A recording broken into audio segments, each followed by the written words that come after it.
ஜெபத்தோட ஆரம்பிக்கலாம். எங்கே 2-3 பேர்கள் சேர்ந்து உமது நாமத்தை துதிக்கின்றார்களோ அவர்கள் மத்தியில் வருவேன் என்று வாக்களித்த நல்ல தகப்பனே, இயேசப்பா, இந்த அருமையான வேலைக்காக கொடான கோடி ஸ்தோத்திரம் ஆண்டவரே. இயேசப்பா, நாங்கள் பார்க்க போகின்ற இந்த பெண் ஊழியக்காரரை இயேசப்பா அவர்களிடத்திலே இருக்கின்ற நல்ல பண்புகளை தெரிந்து கொண்டு அதன்படி பரிசுத்த ஆவியானவர் தாமே நடக்க கிருபை தாரும் ஆண்டவரே. அவர் எங்களோடு இருந்து அனைத்து காரியங்களிலும் எங்களுக்கு உதவி செய்ய கிருபை தாரும் ஆண்டவரே. அனைத்தையும் உடைய பாதப்படியிலே வைக்கிறோம் ஏசப்பா. இயேசு மூலம் ஜெபம் கேளும் பிதாவே, ஆமேன். நம்ம இன்னைக்கு பார்க்க போகிறது ஆன் ஜட்சன். இவங்களோட கணவர் பெயர் அதோனிராம் ஜட்சன். இவங்களோட செல்ல பேர் நான்சி. இவங்க பிறந்த வருடம் டிசம்பர் 22, 1789 வருடம். இங்கே பார்த்தீங்கன்னா இவங்க இந்தியாவிற்கு வந்த முதல் பெண் வெளிநாட்டு மிஷனரி. அமெரிக்காவிலேருந்து வந்தாங்க. அதுக்கப்புறம் பார்த்திங்கன்னா இவங்களோட வாழ்க்கை வரலாறு நம்ம எடுத்துக்கிட்டோம்னு வச்சுங்களேன். ஆன் ஆண்டர்சன் பார்த்திங்கன்னா இவங்க பிராட்ஃபோர்டு அகாடமியில் பயின்றார்கள். அதுக்கப்புறமா ஒரு மறுமலர்ச்சியின் போது ஹன்னா மோர் எழுதிய பெண் கல்வியின் நவீன முறை குறித்த கட்டுப்பாடுகள் என்ற புத்தகத்தை படித்தார். அது அந்த புத்தகத்தை படிக்கும்பொழுது அவங்களுக்குள்ள ஒரு தேடல் இருந்தது. என்னன்னாக்கா, பயனுள்ள வாழ்க்கையை பற்றி தேட அது வழிவகுத்தது. ஸோ இங்கே பார்த்திங்கன்னா இந்த ஊழியக்காரருக்கு எது ஒரு உந்துதலாக இருந்ததுன்னா அவங்க படித்த ஒரு புத்தகம். ஒரு சிலருக்கு ஒருத்தரோட பயோகிராஃபியை படிக்கிறப்போ இல்லை இன்னொரு ஊழியக்காரரை பற்றி படிக்கும் பொழுதோ ஒரு உந்துதல் இருக்கும். அதன் அடிப்படையில் அவங்க ஊழியம் செய்ய ஆரம்பிப்பாங்க. அதுக்கப்புறமா இவங்க எங்கே பிறந்தாங்கன்னா பிராட்ஃபோர்டில் பிறந்தார்கள். அதுக்கப்புறமா பட்டப்படிப்பு முதல் திருமணம் வரை இவங்க ஆசிரியராக பணியாற்றி வந்தார்கள். அவரோட தந்தை பெயர் ஜான் அசல்டைன். இவங்க 1819 ஆண்டில் பார்த்திங்கன்னா அமெரிக்க வெளிநாட்டு பணிகளுக்கான ஆணையர்கள் வாரியத்தை நிறுவிய கூட்டத்தை நடத்திய தேவாலயத்தில் ஒரு டீக்கனாக இருந்தார். அவருடைய தந்தை என்னவாக இருந்தார்? ஒரு டீக்கனாக இருந்தார். அதுக்கப்புறம் பார்த்திங்கன்னா ஆனின் சகோதரி அவங்க என்ன சொல்லுவாங்கன்னா, குடும்பம் முதல்ல அவரது கணவர் அதோனிராம் ஜட்சனை அந்த நேரத்தில் தான் சந்தித்தது. அவருடைய குடும்பம். யாரோட குடும்பம்? ஆனோட குடும்பம். அதுக்கப்புறம் பார்த்திங்கன்னா 1812 அவர் அதோனிராமை மணந்தார். 2 வாரங்களுக்கு பிறகு அவர்கள் இந்தியாவிற்கு வந்தார்கள். அங்கே வந்த உடனே தங்களுடைய மிஷன் பயணத்தை தொடங்கினார்கள்.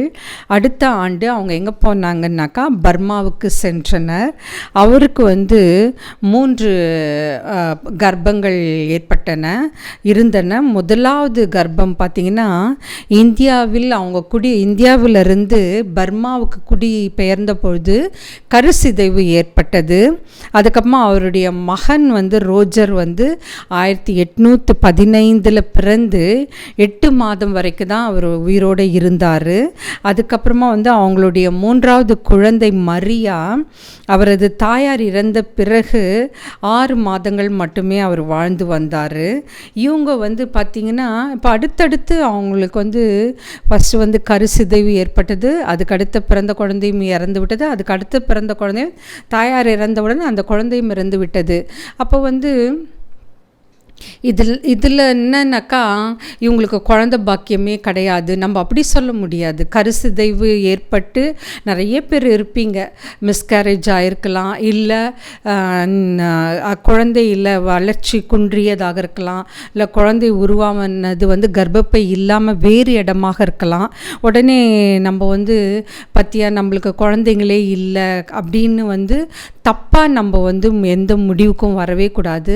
ஏன்னா கர்த்தருடைய சித்தம்னு ஒன்று இருக்கும். நீங்கள் உலக பிரகாரமாக நினச்சா, நான் ஒருத்தர் கூட பேசிகிட்டு இருந்தப்போ காலேஜில் அவங்க சொன்னாங்க, குழந்தை பிறந்ததுன்னா அது எவ்வளோ ஒரு சந்தோஷமான நிகழ்ச்சி அப்படின்னாங்க. உடனே நான் சொன்னேன், சரி குழந்தை பிறந்து இறந்துடுச்சுன்னா அப்போ அவங்க அது கர்த்தர் அவங்கள வந்து தண்டிக்கிறாரு, கர்த்தர் அவங்கள சிட்சிக்கிறாரு அப்படின்னு அர்த்தம் கிடையாது. ஏதோ சிக்னஸ்ஸு, குழந்தை இறந்து விட்டது, ஆனால் கர்த்தருடைய சித்தம்னு ஒன்று இருக்கும். ஸோ நம்ம வந்து எப்பவுமே உலக பிரகாரமாக எந்த காரியத்தையும் நினைக்கவே கூடாது. கர்த்தருக்குள்ளே வாழறப்போ ஒரு காரியத்தையும் நம்ம வாழ்க்கையில் நடக்கும்பொழுது அதில் ஆவிக்குரிய சிந்தனை தான் நம்மளுக்கு இருக்கணும். கர்த்தருடைய சித்தம், இப்போ எனக்கு ஒரு இழப்பு இருக்குது, அப்போ அந்த இடத்துல கர்த்தருடைய சித்தம் அந்த இடத்துல என்னவா இருக்கும், அப்படி தான் நம்ம யோசிக்கணுமே ஒழிய அதை விட்டுட்டு உலகத்தில் இருக்கிற மக்கள் பிரகாரம் கர்த்தர் வந்து என்னை தண்டிக்கிறாரு, கர்த்தர் வந்து என்னை சிட்சிக்கிறாரு, கர்த்தர் வந்து எனக்கு எதுவுமே தரலை, எனக்கு வாழ்க்கை முழுக்க கவலை, போராட்டம், பிரச்சனையாகவே இருக்குது, அப்படி உலக பிரகாரமாக நினைக்கவே கூடாது. அதை நம்ம முதல்ல தெரிஞ்சுக்கணும். இவங்க பாருங்கள், இந்த 3 கர்ப்பங்களும் ஒன்றும் இல்லாமல் போயிடுச்சுல்ல, இப்போ யாருமே இல்லை, ஆனாலும் கர்த்தருக்காக அவங்க செய்த ஊழிய வந்து தடைப்படவே இல்லை. அதுக்கப்புறமா வந்து பர்மாவில் இருந்தபோது தம்பதியர் 2 பேரும், தட் இஸ் ஆன் ஜட்சனும் அதோனிராமும் என்ன செஞ்சாங்கன்னா, உள்ளூர் வாசிகளின் மொழிகளை முதல்ல கற்றுக்கிட்டாங்க. ஏன்னா நம்ம ஒரு இடத்துக்கு போகிறோன்னா ஊழியக்காரர் முதல்ல என்ன செய்வாங்கன்னாக்கா, அந்த ஊரில் அந்த இடத்துல இருக்கிற மொழிகளை முதல்ல கற்றுக்கொள்வார்கள். ஏன்னா மொழியை கற்றுக்கிட்டால் தான் நம்ம வந்து ஈஸியாக அவங்களோட பேச முடியும். அடுத்து அவங்களோட கலாச்சாரத்தை கற்றுக்கொள்வார்கள். அதுக்கப்புறமா அவங்களுடைய நடைமுறை பாவனை எல்லாத்தையும் ஒன்று ஒன்றா கற்றுக்குவாங்க. அப்போ தான் அவங்கக்கிட்ட நம்ம ஃப்ரீயாக பேச முடியும், அவங்கள பற்றி தெரிஞ்சுக்க முடியும். அதுக்கப்புறம் என்ன பண்ணாங்கன்னா, 1819 முதல் உள்ளூர்வாசி கிறிஸ்துவ மதத்திற்கு மாறினார். அங்கிருந்த ஒருத்தர் வந்து கிறிஸ்துவை ஏற்றுக்கொண்டார். கல்லீரல் பிரச்சனை காரணமாக ஆன் வந்து எப்போனாக்கா 1822-23 அமெரிக்காவுக்கு திரும்பினார். அங்கே பார்த்திங்கன்னா முதல் ஆங்கிலோ பர்மாக்கும் இடையில் போர் நடந்த பொழுது அவரது கணவர் ஒரு ஆங்கில உளவாளி என்று சந்தேகப்பட்டார்கள். அவர் மிஷனரியாக இருந்த போதும் அவங்க வந்து அமெரிக்காவிலேருந்து இங்கே குடிபெயர்ந்து வந்துட்டாங்க. இந்தியாவிலேருந்து அப்புறம் எங்கே போகிறாங்க, பர்மாவுக்கு போகிறாங்க. அப்போ வந்து அவருடைய கணவரை ஒரு உளவாளி என்று அவரை சிறைப்படுத்தினார்கள்.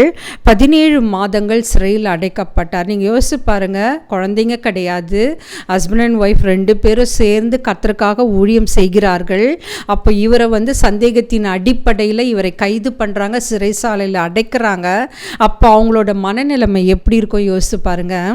கர்த்தர் கூட நம்ம காரியங்களில் நிறைய நம்ம இழப்போம், உறவினர்களை இழப்போம், தனிமைப்படுத்தப்படுவோம். அதுக்கப்புறமா வந்து நிறைய காரியங்கள் வந்து நம்மளை அப்படியே ஒன்று மேலே ஒன்று நம்மளை மூழ்கடிக்கும் பொழுது நம்மளுக்கு வந்து சில நேரங்களை நம்ம கூட அப்செட் ஆயிடுறோம். நேற்று கூட பார்த்திங்கன்னா, நான் காலையில் சர்ச்சுக்கு ரெடி ஆகிட்டுருக்கேன், திடீர்னு பார்த்தா தண்ணி வரல. போய் என்னென்னு பார்த்தாக்கா மோட்ரு வந்து ரிப்பேர் ஆகிட்டு இருந்துச்சு. ஆனால் பாருங்கள், நான் யூஸ்வலாக வந்து இந்த ஒகேனக்கல் வாட்டர்லாம் வந்தால், ஏன்னா நாங்கள் காலேஜுக்கு போய்டுறதுனால பிடிக்க மாட்டேன், மேக்ஸிமம் அதை தண்ணியே கண்டுக்கவே மாட்டோம். அப்புறம் பார்த்தா அன்றைக்கி சாட்டர்டே, சனிக்கிழமை லீவு, அதனால் நான் வீட்டில் இருந்ததுனால எதேச்சியாக தண்ணி பிடிச்சி வச்சேன். பாருங்களேன், கர்த்தருடைய சித்தம். கரெக்டாக சனிக்கிழமை தண்ணி வந்தது, தண்ணி பிடிச்சி வச்சேன். ஞாயிற்றுக்கிழமை மோட்டர் ரிப்பேரு. ஆனால் நான் அந்த சேமித்து வைத்த தண்ணி வந்து எனக்கு அது வந்து 2 நாள் யூஸ் ஆச்சு. எனக்கு அந்த மோட்ரு மறுபடியும் ரிப்பேர் ஆகிற வரைக்கும் அதை விட அதிகமாகவே எனக்கு தண்ணி இருந்தது. ஆனாலும் நம்மளுக்கு வந்து நல்லா தண்ணி செலவு பண்ணி பழகிட்டு எல்லாத்துக்கும் அளந்தளந்து தண்ணி செலவு பண்ணோம்னா நம்மளுக்கு ஒரு இரிட்டேஷன் இருக்கும் பாருங்களேன். ஆனால் இவங்கெல்லாம் பாருங்கள், மிஷினரிகள் என்னைக்காவது சோர்ந்து போயிருப்பாங்களா, இரிட்டேட் ஆகிருப்பாங்களா, கோவப்பட்டிருப்பாங்களா? ஆனால் நம்மளுக்கு வாழ்க்கையில் நம்ம நினச்சது நடக்கலையா, கோவம் வருது. சின்ன சின்ன எதிர்பார்ப்புகள் நம்ம வாழ்க்கையில் இருக்கும். அந்த எதிர்பார்ப்புகள் பிரகாரம் நம்ம வாழ்க்கையில் நடக்கலைன்னா அதற்குரிய நபர் மேலே நம்மளுக்கு கோவம் வருது. அதுக்கப்புறமா நம்ம கோபத்தை நம்மளோ கூட பிறந்தவங்க மேலே, அப்புறம் நம்மக்கிட்ட யார் நல்லா பேசுகிறாங்க அவங்க மேலெலாம் நம்ம கோவப்படுவோம். அதுக்கப்புறம் கொஞ்சம் நேரம் கழித்து சமாதானம் ஆகிடுவோம். ஆனால் இந்த மிஷினரிமார்கள்லாம் பாருங்களேன், அவங்க என்றைக்குமே சலிச்சதாக நான் படித்ததே இல்லை. ஒருத்தர் கதைகளை படிக்கும் பொழுது பார்த்திங்கன்னா எல்லாருமே அவ்வளோ சாக்ரிஃபைஸ் மைண்டோடு இருக்கிறாங்க. நம்மளும் அந்த பழக்கத்தை கற்றுக்கணும். அதுக்கப்புறம் பார்த்திங்கன்னா அவங்க கணவரை சிறை செய்து விட்டார்கள். அப்போ அவர் என்ன பண்ணாரா, அவருக்கு ஆதரவளிக்க சிறைக்கு வெளியில் ஒரு குடிசையில் குடியேறினார். இது யோசிச்சு பாருங்கள், எவ்வளோ பெரிய நல்ல விஷயம் இல்லை. கணவர் உள்ள சிறையில் இருக்கார். இப்போது எடுத்துக்கோங்களேன், பொலிட்டிக்கல் லீடர்ஸ் எத்தனை பேருடைய கணவர்கள் சிறை கைதிகளாக உள்ளே இருக்கிறப்போ மனைவிகள் தன்னுடைய கணவருக்காக அவருக்கு ஒரு ஆதரவாக வெளியே தங்குறாங்க குடிசை போட்டு. அப்படி எனக்கு தெரிஞ்சு நான் இது வரைக்கும் யாரையுமே கேள்விப்பட்டதே இல்லை. முதல் முறையாக இவங்கள தான் நான் பார்க்குறேன். அவருடைய கணவருக்காக அவங்க போராடுறாங்க. கணவரும் அவரது சக கைதிகளையும் விடுவிக்க அதிகாரிகளை சந்தித்து பேசுகிறாங்க. அவங்கள சமாதானப்படுத்த பல முறை முயன்று தோற்றுவிட்டார்கள். ஆனால் பல மாதங்களாக அவர் இதற்காக விடாமுயற்சியாக முயன்று கொண்டே வந்தார்கள். ஆனாலும் அவரோட முயற்சிகள் பயனளிக்கவில்லை. அந்த சிறையில் அவங்க என்ன பண்ணாங்கன்னா, அந்த சிறை கைதிகளுக்காக அவங்க கணவருக்கு மட்டுமல்லாமல் சிறை கைதிகளுக்கும் உணவு மற்றும் பாய்களை கொடுத்து அனுப்புவாங்களாம். உணவு தயாரித்து அதுக்கப்புறமா தூக்க பாய்களையும் அனுப்பி வைப்பாங்க. அப்போ இந்த நேரத்தில் ஆனோட மிஷன் களம் எப்படி இருந்ததுன்னா, அந்த களத்தில் அவருடைய வாழ்க்கை அவர் எதிர்கொண்ட போராட்டங்கள் அதிகமாக இருந்தன. அதுக்கப்புறமா அவர் அந்த ஏன்னா கணவரும் சிறைச்சாலை போயிட்டார், இவங்க வெளியில் அவங்களுக்கு ஆதரவாக ஒரு குடிசையில் தங்கியிருக்கிறாங்க. அப்போது யோசிச்சு பாருங்க, அந்த நிமிஷம் அவங்க தனியாக எல்லா காரியத்துக்காகவும் போராடி இருப்பாங்க. ஆனால் அவங்க கர்த்தர் மேலே வைத்திருந்த அந்த விசுவாசத்தில் மட்டும் அவங்க பின்வாங்கவே இல்லை. அவங்க என்ன பண்ணுறாங்கன்னா, குழந்தை திருமணங்கள், பெண் சிசு கொலை மற்றும் கணவர்கள் வழங்கிய உரிமைகளை தவிர வேறு எந்த உரிமைகளும் இல்லாத அந்த பர்மாவில் இருக்கிற பெண்களின் சோதனைகள் பற்றிய சோகமான விளக்கங்களை அவர் எழுதினார். இப்போது நீங்கள் யோசிச்சு பாருங்கள், ஜஸ்ட் இமேஜின் பண்ணி பாருங்கள், நீங்களே தனிமையில் கஷ்டப்படுறீங்க. அப்போ மற்றவர்களை குறித்த பாரம், மற்றவங்க கஷ்டப்படுறதை பார்த்து நீங்கள் என்னைக்காவது விமர்சித்திருக்கிறீர்களா? அவர்களுக்காக போராடி இருக்கீங்களா? அட்லீஸ்ட் ஒரு குரலாவது கொடுத்துருக்குறோமா? யோசிச்சு பாருங்களேன். ஆனால் இவங்க என்ன பண்ணாங்க, குழந்தை திருமணம், பெண் சிசு கொலை, கணவர்கள் வழங்கிய உரிமைகள், அது தவிர வேறு எந்த உரிமைகளும் இல்லாத அந்த பர்மிய பெண்களுக்காக அவர் நிறைய விளக்கங்கள், அதை பற்றிய சோகமான விளக்கங்களை அவர் ஒரு கட்டுரையாக எழுதுகிறாரு. கணவர் விடுவிக்கப்படுறாரு 17 மாதங்கள் கழித்து. அப்புறம் அவர் விடுவிக்கப்பட்ட பிறகு அவர் என்ன பண்ணுறாருன்னா, அந்த ஆன் ஆண்டர்சனோட உடல்நிலை மிகவும் பலவீனமாக இருந்தது. அவர் ஒரு புதிய இடத்திற்கு மாற்றப்பட்டார்.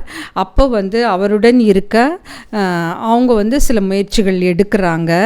அவள் புதிதாக பிறந்த குழந்தைக்கு பாலூட்டி கொண்டிருக்கும் பொழுது அவளுடைய நோய் பங்களித்திருக்கலாம். அதுக்கப்புறமா கடினமான பயணமாக இருந்தது. அவங்களுடைய வாழ்க்கை பார்த்திங்கன்னா ரொம்ப கடினமான ஒரு பயணமாக காணப்பட்டது. அதுக்கப்புறமா அவருடைய கணவர் விடுதலையான பிறகு அவர்கள் இருவரும் சேர்ந்து அந்த மிஷன் பணியை பர்மாவில் தங்கி தொடர ஆரம்பித்தார்கள்.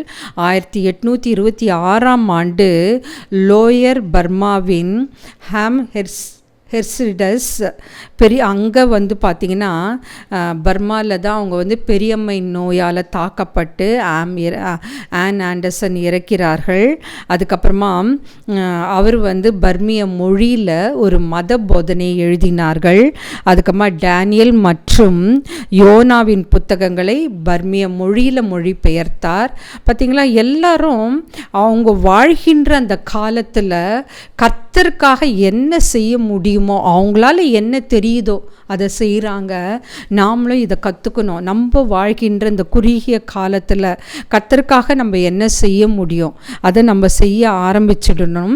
அதுக்கப்புறம் பார்த்திங்கன்னா இவங்க 1819ஆம் ஆண்டில் மத்தேயுவோட நற்செய்தியை மொழிபெயர்த்தார்கள். அதுக்கப்புறமா வேதத்தை தாய்மொழியில் மொழிபெயர்த்த முதல் ப்ராட்டஸ்டன்ட் இவர் தான். ஏன்னா நம்ம முதலே பார்த்தோம், இவர் தான் வந்து இந்தியாவிற்கு வந்த முதல் பெண் மிஷனரின்னு. அதே மாதிரி வேதத்தை தாய்மொழியில் மொழிபெயர்த்த முதல் ப்ராட்டஸ்டன்ட் இவர். அதுக்கப்புறமா வந்து அவர் வீட்டிற்கு எழுதிய கடிதங்களில் தி அமெரிக்கன் பேப்டிஸ்ட் மேகசின் போன்ற பருவ இதழில் அவை வெளிப்படுத்தப்பட்டன. அதுக்கப்புறமா வந்து அவருடைய மரணத்திற்கு பிறகு வந்து அவை வந்து மீண்டுமாக வெளியிடப்பட்டன. பக்தி எழுத்துக்களாக அவருடைய மரணத்திற்கு பிறகு வெளியிடப்பட்டன. இது அவரையும் அடோனிராமையும் ரொம்ப பிரபலமாக்கியது. எங்கன்னா அமெரிக்காவில். அதுக்கப்புறமா அவருடைய படைப்புகளும் எழுத்துக்களும் 19ஆம் நூற்றாண்டு அமெரிக்கர்களுக்கு மிஷனரி மனைவியின் பாத்திரத்தை அழைப்பாக சட்டப்பூர்வமாக்கின. பாருங்கள், எவ்வளோ பெரிய நல்ல விஷயம் இல்லை. அவருடைய படைப்புகளும் எழுத்துகளும் எப்போனா 19ஆம் நூற்றாண்டில் மிஷனரி மனைவியின் பாத்திரத்தை ஒரு அழைப்பாக சட்டப்பூர்வமாக்கின. அதுக்கப்புறம் பார்த்திங்கனாக்கா ஜட்சன் வந்து குறைந்தது 16 வாழ்க்கை வரலாறுகள் வெளியிடப்பட்டன. யாரை பற்றி? ஜட்சனை பற்றி. அவற்றில் மிகவும் பிரபலமானது 1830 1856 வரை ஒவ்வொரு ஆண்டும் ஒரு புதிய பதிப்பை அச்சிடுகிறது. அதுக்கப்புறமா மேலும் பார்த்திங்கன்னா யூனிடேரியன் லிடியா மரியா சைல்டு உலகளாவிய அளவில் அறியப்பட்ட ஒரு புத்தகம். பேர் மறுபடியும் சொல்கிறேன், யூனிடேரியன் லிடியா மரியா சைல்டு. இது உலகம் முழுவதுமாக அறியப்பட்ட ஒரு புத்தகம். அதை குறிப்பிட வேண்டிய அவசியமில்லை என்று அவர் விவரித்தார். அதுக்கப்புறமா அவருடைய வெளியீடுகள் பார்த்திங்கன்னா நோல்ஸ் வாழ்க்கை, புதிய சர்வதேச கலைக்களஞ்சியம், அதுக்கப்புறமா வந்து நோல்ஸ் ஜேம்ஸ் டி, திருமதி ஆன் எச் ஜட்சனின் நினைவு குறிப்பு, பர்மாவிற்கு மறைந்த மிஷனரி 4வது பதிப்பு. இதெல்லாம் வந்து வெளியீடுகள். அதுக்கப்புறமா அவருடைய பெயரில் பார்த்திங்கனாக்கா ஜட்சன் கல்லூரி ஒன்று நிறுவப்பட்டது. எங்கன்னு பார்த்திங்கன்னா அலபாமாவில். அதுக்கப்புறம் பார்த்திங்கன்னா இவர் வந்து நவீன மிஷனரிகளின் தாய், ஒரு கிறிஸ்துவ வரலாறு வாழ்க்கை வரலாறு, அது வந்து ராபர்ட் என்பவர் எழுதினார். அதுக்கப்புறமா வந்து அடோனி ராம் ஜட்சன், இவங்க வந்து வாழ்க்கை மற்றும் உழைப்பின் நினைவு குறிப்பு ஜூன் 18, 2006 அன்று பெறப்பட்டது. அப்புறமா பயணக்குழுவின் வலைத்தளம், பணியின் வரலாறு அண்ட் ஜட்சன். அதுக்கப்புறம் பார்த்திங்கன்னா கிரீடம் அணிந்தவர்கள் மற்றும் கிரீடம் அணியாதவர்கள், அது ஒரு பதிப்பு குறிப்புகள். அதுக்கப்புறம் வந்து பர்மியருக்கு பைபிளை கொடுத்த மனிதன், கிறிஸ்துவ வரலாறு மற்றும் வாழ்க்கை வரலாறு. அதுக்கப்புறமா வில்லியம்ஸ் வந்து என்ன எழுதியிருக்காருனாக்கா கிரீடம் அணிந்தவர் மற்றும் கிரீடம் அணியாதவர், அதை பற்றி ஒரு குறிப்பு எழுதியிருக்காங்க. அதுக்கப்புறமா ஆன் ஜட்சனின் முதல் அமெரிக்க பெண் மிஷனரி, அது வந்து ஒரு வெளியீடு ஜூன் 18, 2006 வெளியிடப்பட்டிருக்கு. அதுக்கப்புறமா இந்த மாதிரி உங்களுக்கு தெரியுமா கிறிஸ்துவ வரலாறு மற்றும் வாழ்க்கை வரலாறு, அது ஒரு குறிப்புகள்.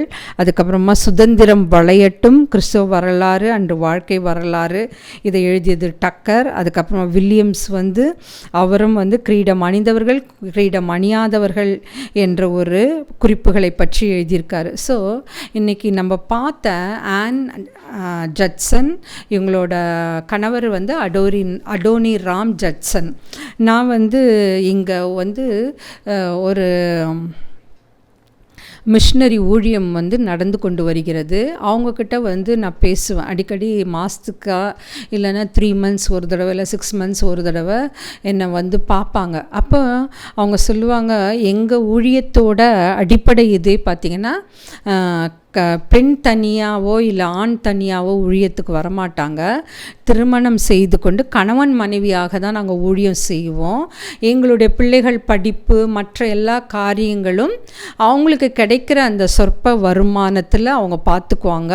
அது இல்லாமல் எந்த வீடுகளுக்கெல்லாம் செல்கிறாங்களோ அவங்க ஆஃபரிங் தருவாங்க. ஸோ எல்லாருடைய ஊழியர்களுடைய வாழ்க்கை இப்படி தான் போய் கொண்டு இருக்கிறது. அவங்களுக்கு அவங்களுக்கும் மற்றவங்கள மாதிரி வாழணும்னு இருக்கலாம். ஆனால் யாரும் அப்படி ஆடம்பரமாக நான் வாழ்ந்து பார்த்ததே இல்லை. அவங்களுக்கு தேவையான எல்லா வசதிகளையும் கர்த்தர் அவங்களுக்கு அமைத்து தர்றாரு. அதுக்கப்புறம் நான் ரீசண்டாக நான் ஒரு வீட்டுக்கு போயிருந்தேன். அப்போது அந்த வீட்டில் கணவன் மனைவி பிள்ளைகளோட பேசி கொண்டிருந்தப்போ அவங்க சொன்னாங்க, என்னுடைய மகனை நாங்கள் கர்த்தர் ஊழியம் செய்வதற்காக நாங்கள் ஒப்பு கொடுத்தோம். ஆனால் அவன் 12வது படிக்கிற வரைக்கும் அதை ஏற்றுக்கொண்டான். ஆனால் அதுக்கப்புறம் சொன்னால், இல்லை என்னை எல்லாரும் கிளாஸில் கிண்டல் அடிக்கிறாங்க அப்படின்னு சொன்னான். அதுக்கப்புறம் ஒரு வார்த்தை சொன்னால், அது எங்களுக்கு ரொம்ப கஷ்டமாக இருந்தது. அப்படின்னா நாங்கள் பிரசங்கம் பண்ண போகிறோம், இல்லை ஒரு வீட்டுக்கு போகிறோம், அப்போது மற்றவங்க காசு என்ன தருவாங்கன்னு எதிர்பார்த்து கொண்டு இருக்க சொல்கிறீங்களா? அதை வச்சு தான் என் வாழ்க்கையை நான் நிர்ணயிக்கணுமா? அந்த குடுக்கின்ற, ஏன்னா எல்லாரும் நிறைய தரமாட்டாங்க. 10 ரூபா தர்றவங்களும் இருப்பாங்க, 1000 தர்றவங்களும் இருப்பாங்க. அப்போ அந்த வருமானத்தை வச்சு தான் நம்மளோட தேவைகளை பூர்த்தி செய்து கொள்ள வேண்டியும் நம்ம குடும்பத்து காரியங்களையும் கவனிக்கணும். அந்த மாதிரி என்னால் இருக்க விருப்பம் இல்லை அப்படின்லாம் சொன்னோன்னா அவங்களுக்கு மிகவும் பாரமாக இருந்தது. அந்த மகனை குறித்து அவங்க ப்ரேயர் பண்ணாங்க. கடைசியாக கர்த்தர் வெளிப்பாடு கிடைத்தவுடன் அவன் ஊழியத்துக்கு ஒப்புக்கொண்டான். ஏன்னா நம்மளுக்கெல்லாம் எப்படி தெரியுமா, நம்ம யோசிச்சுட்ருக்கோம், வீட்டில் யாருக்கு படிப்பு வரலையோ, யாருக்கு உடல்நிலை சரியில்லையோ அவங்கள கர்த்தருக்காக ஒப்பு கொடுக்கறது. கர்த்தர் அதை அங்கீகரிக்கவே மாட்டார். உங்களுக்கு நல்லா தெரியும், காயின் ஆபேல். காயின் அவன் எல்லா கனி அதுக்கப்புறமா எல்லா காய்களெல்லாம் விதைத்து கொண்டிருந்தான், பயிர் செய்து கொண்டிருந்தான். அதே ஆபிரகாம் நல்ல கொழுத்த கன்றுகளெல்லாம் அவன் மேய்த்து கொண்டு வந்தான். ஆனால் கர்த்தருக்கு பலியிடும் பொழுது ஆபேல் என்ன பண்ணான், சிறந்ததை தான் கர்த்தருக்கு பலியிட்டான், சிறந்த கன்றுக்குட்டியை. அதிலே எது பெஸ்ட்டோ, ஏன்னா கர்த்தர் கூட நம்மளுக்கு ஏதாவது தர்றப்போ தி பெஸ்ட்டு தான் தருவார். எது ஒஸ்ட்டோ அதை நம்மளுக்கு அவர் தரவே மாட்டார். அதே மாதிரி தான் ஆபேலும் சிறந்ததை பலியிட்டான். ஆனால் அவனுடைய சகோதரன் காயின் என்ன பண்ணான், அது அழுகி போன பழம், அதுக்கப்புறமா எது வேஸ்ட்டோ அந்த மாதிரி எல்லாம் பலியிட்டான். ஆனால் கர்த்தர் ஆபேலுடைய பலியை ஏற்றுக்கொண்டார். ஆனால் காயினுடைய பலியை அவர் ஏற்றுக்கொள்ளவில்லை. அப்போ உடனே சகோதரன் மேலே அவனுக்கு பொறாமை வந்தது, கோபம் வந்தது. உடனே என்ன பண்ணால், கொலை செய்தான். இதுதான் நம்ம சகோதர சகோதரிக்குள்ளே அந்த பொறாமை, அந்த கோபம், ஒருத்தர் நல்லா இருந்தால் இன்னொருத்தரை பார்த்து நம்ம கோபப்படுறது, பொறாமப்படுறது. நம்ம எப்படி நம்ம மனதை ரம்யமாக வைத்து கொள்ள வேண்டும்னாக்கா, கர்த்தர் எனக்கு இது தான் கொடுத்தாரு, எனக்கு இந்த வாழ்க்கையை தான் அவர் கொடுத்தாரு, அதில் நம்ம சந்தோஷமாக வாழ கற்றுக்கொள்ள வேண்டும். இல்லாததை குறித்து நம்ம ஏங்கக்கூடாது. அதுக்கப்புறமா கர்த்தர் நம்ம ஆல்ரெடி நம்ம வேதத்தில் படிச்சிருக்கிறோம், அவர் மட்டமாய் தண்டிப்பார்னு தான் பார்த்துருக்கோம். அவர் தண்டிக்கிறவர் கிடையாது. ஃபஸ்ட்டு நிறைய எச்சரிக்கை தருவார், தீர்க்கதரிசிகள் மூலமாக, வசனத்தின் மூலமாக, அதுக்கப்புறமா சில நபர்களின் மூலமாக, அதுக்கப்புறமா மெசேஜ் மூலமாக. அதை காதுள்ளவன் கேட்க கடவன் அப்படி தான் சொல்லியிருக்கார் கர்த்தர். ஸோ இந்த எல்லா ஊழியர்காரர்களை பற்றி நம்ம பார்க்கும்பொழுது அவங்கக்கிட்ட என்ன இருந்தது, அர்ப்பணிப்பு இருந்தது. தங்களுக்கு என்ன சோதனை ஏற்பட்டாலும், உயிர் இழப்புகள், குடும்பத்தில் எல்லாரையும் இழந்தால் கூட அவங்க கர்த்தருக்காக எழும்பி நின்றார்கள். உங்களுக்கு தெரியும், ஒடிசாவில் ஸ்ட்ரெயின்ஸ் அவரும் அவருடைய குழந்தைகளும் உயிரோடு எரிக்கப்பட்டார்கள். ஆனாலும் அவங்களுடைய மனைவியும் ஒரு பெண் குழந்தை மட்டும்தான் காப்பாற்ற உயிரோடு எரிக்கப்படவில்லை. ஏன்னா அவங்க வீட்டில் இருந்தாங்க. ஆனால் அவங்க மனைவி என்ன சொன்னாங்க, பரவாயில்ல அவங்கள மன்னிச்சு விட்டுடுங்க அப்படின்னு சொன்னாங்க. கர்த்தருக்காக நான் இந்தியாவுக்கு நாங்கள் வந்துட்டோம், அதனால் அவங்களுக்காக நாங்கள் ஊழியத்தை செய்வோம், அது எங்களோட பணி மீண்டும் தொடரும். நம்மளை யோசித்து பாருங்கள், நம்மளுக்கு ஏதாவது ஒரு இழப்பு வந்தால் என்ன சொல்கிறோம்?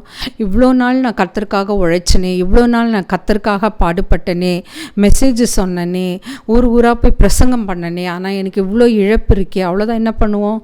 சோர்ந்து உக்காந்துருவோம். 1 வாரம் 2 வாரம், சம்டைம்ஸ் அந்த பணியவே விட்டுடுவோம். ஆனால் எந்த ஊழியக்காரரும் சுயநலமாக அவங்க இருந்ததே இல்லை.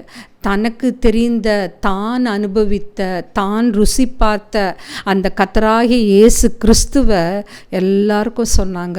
நம்மளும் அந்த மாதிரி செய்வோமா?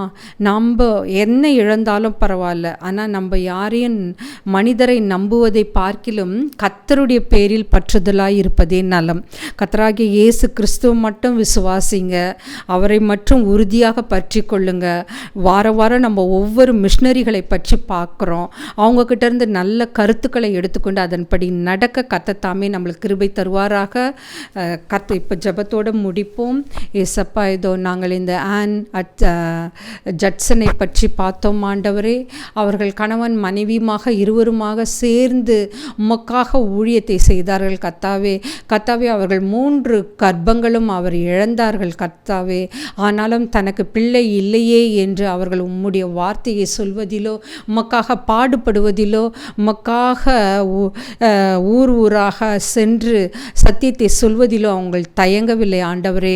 அவர் சிறைச்சாலை, தன்னுடைய கணவர் சிறைச்சாலை சென்ற பொழுது கூட அவர் அதை விட்டு பின்வாங்கவில்லை கர்த்தாவே. அவருடைய வாழ்க்கை, அவருடைய பயணம் மிகவும் கடினமாகவும் கொடுமையாகவும் இருந்த போதிலும் அவர் மனம் தளரவில்லை ஆண்டவரே. அதே போன்ற தைரியத்தை எங்களுக்கு தாரும் ஆண்டவரே. புறஜாதியார் மத்தியில் சத்தியத்தை சொல்ல எங்களுக்கு அதிகாரத்தை தாரும் கர்த்தாவே. எங்களுக்கு நல்ல தைரியத்தை கட்டளையிடும் ஆண்டவரே. பரிசுத்த ஆவியானவரால் நாங்கள் அபிஷேகம் பண்ணப்பட்டு ஒவ்வொரு காரியத்தையும் நாங்கள் சொல்ல தயங்கக்கூடாது ஆண்டவரே. இந்த செய்தியை கேட்டுக்கொண்டிருக்கிற ஒவ்வொருவரையும் நீர் ஆசீர்வதித்தரலும். அவர்களுக்கு இருக்கிற எல்லா நோய்களிலிருந்தும் விடுதலை தாரும் ஆண்டவரே. அவர்கள் போக்கிலும் வரத்திலும் அவர்களோடு இருந்து அவர்களுக்கு உதவி செய்யும் ஆண்டவரே. என்ன காரியத்தோடு சென்றிருக்கிறார்களோ அந்த காரியத்தில் உமக்கு சித்தமானால் ஒரு வெற்றியை தரும் ஆண்டவரே. அவர்களுக்கு எல்லா விதமான சந்தோஷத்தையும் சமாதானத்திலையும் கட்டளையிடும் ஆண்டவரே. அவர்களை நீர் ஆசீர்வதித்து இதுவரை நடத்தி வந்த நீர் இனிமேலும் நடத்தப் போவீர் என்பதை நாங்கள் விசுவாசிக்கிறோம் ஆண்டவரே. அனைத்தையும் உம்முடைய பாதப்படியிலே வைக்கிறேன். இயேசுவின் மூலம் ஜெபம் கேளும் பிதாவே. ஆமேன்.